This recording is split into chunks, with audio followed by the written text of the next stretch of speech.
Hi, I'm Liat, Product Manager at Leaseweb. Welcome to Tech School, your guide for our range of services. Today, we are comparing GPUs versus CPUs, when to use each and why it matters to your workloads. CPU excel in general purposes tasks and smaller machine learning workloads, but aren't optimized for parallel processing.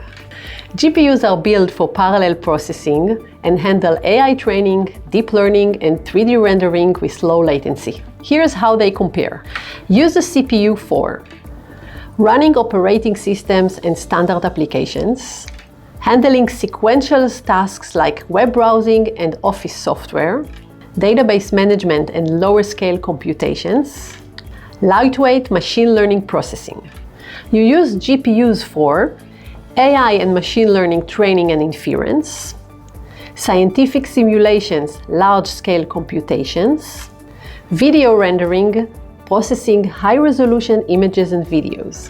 While CPUs are great for general computing, GPUs excel in accelerating workloads that require intense data processing. So if your workload involves high-performance computing, AI, or big data analytics, GPUs are the way to go. Thank you for watching and see you in the next episode of Tech School.